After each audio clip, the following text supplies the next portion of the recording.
మత్తయి సువార్త 5వ అధ్యాయము 1-12 ఆయన ఆ జనసమూహములను చూచి కొండ ఎక్కి కూర్చుండగా ఆయన శిష్యులు ఆయన యొద్దకు వచ్చిరి. అప్పుడు ఆయన నోరు తెరచి ఈలాగు బోధింపసాగెను. ఆత్మ విషయమై దీనులైన వారు ధన్యులు, పరలోక రాజ్యము వారిది. దుఃఖపడువారు ధన్యులు, వారు ఓదార్చబడుదురు.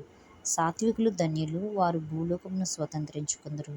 నీతి కొరకు ఆకలి దప్పులు గలవారు ధన్యులు, వారు తృప్తిపరచబడుదురు. కనికరము గలవారు ధన్యులు, వారు కనికరము పొందుదురు. హృదయశుద్ధి గలవారు ధన్యులు, వారు దేవుని చూచెదరు.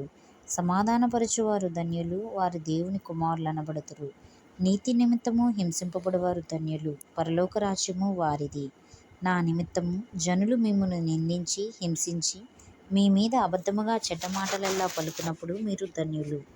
సంతోషించి ఆనందించుడి, పరలోకమందు మీ ఫలము అధికమగును.